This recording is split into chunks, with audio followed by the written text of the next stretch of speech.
നാടിന്റെ പാട്ടുപെരുമയ്ക്കൊപ്പം നിലകൊള്ളുന്ന പുതുതലമുറ. പള്ളിയോട് കരയുടെ ആകെ ഹൃദയതാളമായി കൂടി അവർ മാറുകയാണ്.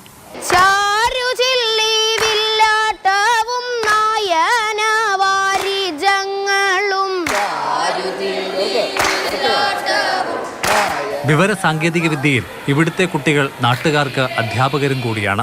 നിലത്തെടുത്ത് ആശാട്ടി അടക്കം ഇവിടെ പഠിതാക്കളും. 10ാം ക്ലാസ്സുകാർ നിവേദികയും കൂട്ടുകാരും അധ്യാപകരുടെ റോളിലാണ്.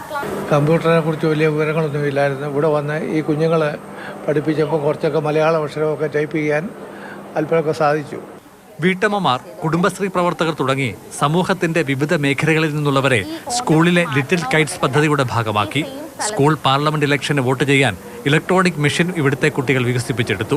ഇലക്ട്രിക് വീൽ ചെയർ നിർമ്മാണത്തിനുള്ള സാങ്കേതിക വിദ്യയും കുട്ടികൾക്ക് മനഃപാഠമാണ്.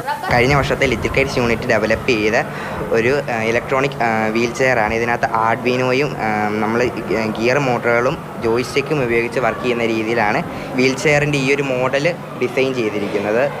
സൈബർ സുരക്ഷയിലടക്കം കുട്ടികൾ നേടിയ അറിവാണ് അവാർഡിന് അർഹമാക്കിയത്.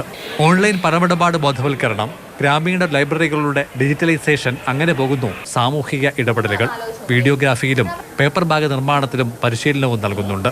1200ഓളം സ്കൂളുകൾ, അവരിൽ നിന്നുമാണ് ഈ സ്കൂള് തിരഞ്ഞെടുക്കപ്പെട്ടത്.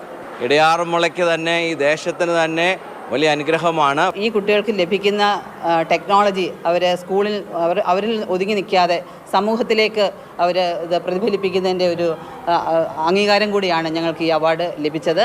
പ്രാദേശിക കലകൾ ഉൾപ്പെടുത്തിയുള്ള വിദ്യാർത്ഥികളുടെ യൂട്യൂബ് ചാനലും പദ്ധതിയുടെ ഭാഗമാണ്. മാതൃഭൂമി ന്യൂസ്, പത്തനംതിട്ട.